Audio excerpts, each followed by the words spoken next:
Imagine só essa situação.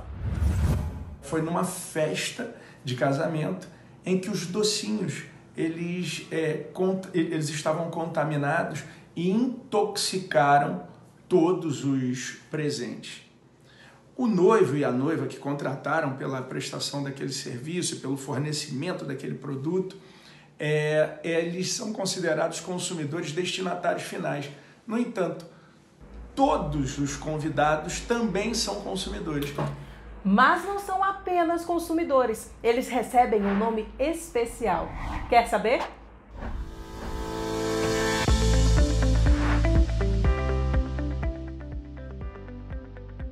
Vamos ao Código de Defesa do Consumidor. Na segunda seção da responsabilidade pelo fato do produto ou do serviço, o artigo 17 coloca: para os efeitos desta seção, equiparam-se aos consumidores todas as vítimas do evento, ou seja, a responsabilidade do fornecedor não se limita ao consumidor direto, aquele que adquiriu o produto ou serviço, mas sim a todas as outras pessoas afetadas pelo bem de consumo, chamadas de consumidores por equiparação ou bystander. São situações em que o legislador percebe que a vulnerabilidade não é apenas daquele que adquire ou utiliza um produto ou serviço.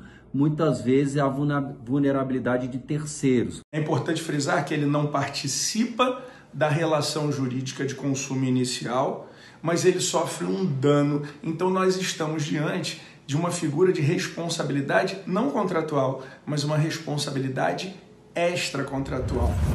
Os danos sofridos por um consumidor por equiparação são mais frequentes em acidentes de consumo.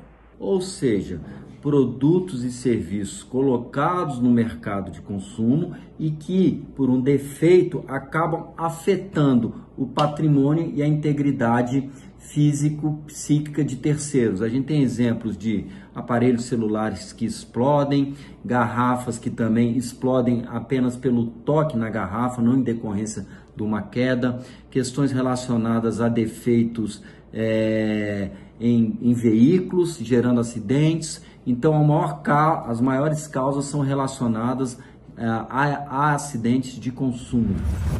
E pode ser, inclusive, naquelas relações de consumo que parece nem existir vínculo entre fornecedor e atingido. Para se ter uma ideia, os ministros da terceira turma do STJ entenderam que um gari atropelado por um ônibus poderia sim ser considerado consumidor por equiparação. Para o relator do caso, o ministro Paulo de Tarso Sanseverino, se a relação é de consumo e o acidente se dá nesse contexto, o fato de os consumidores, no caso os passageiros do ônibus, não terem sido vitimados não faz diferença para que o terceiro diretamente prejudicado pelo fato, o gari, seja considerado consumidor por equiparação. Ele precisa demonstrar que ele foi, no caso do artigo 17, vítima de um acidente de consumo.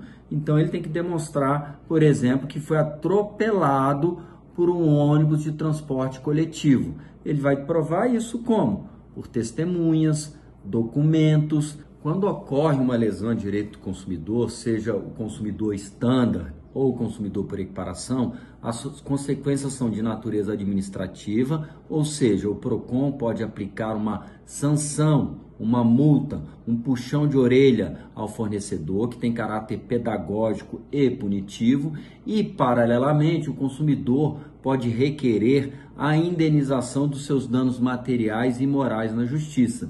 O mesmo fato pode ensejar indenização por dano material, que são os lucros cessantes e danos emergentes, e por dano moral, que decorre de uma ofensa à sua integridade psicofísica, uma ofensa a seus direitos da personalidade. De acordo com a súmula 37 do STJ, os danos podem ser cumulados. O consumidor por equiparação que se sentir lesado pode entrar com um pedido de indenização por dano individual ou uma ação coletiva. Mas essa situação só vai ocorrer quando o fato gerador de dano afetar muitos consumidores, como em um acidente de avião, por exemplo. Em um fato que o consumidor for a única vítima, o melhor caminho é entrar com uma ação individual. Quer saber mais sobre o caso julgado pela terceira turma? É só apontar o celular para o QR Code que está aqui na tela ou clicar no link aí na descrição. Até a próxima!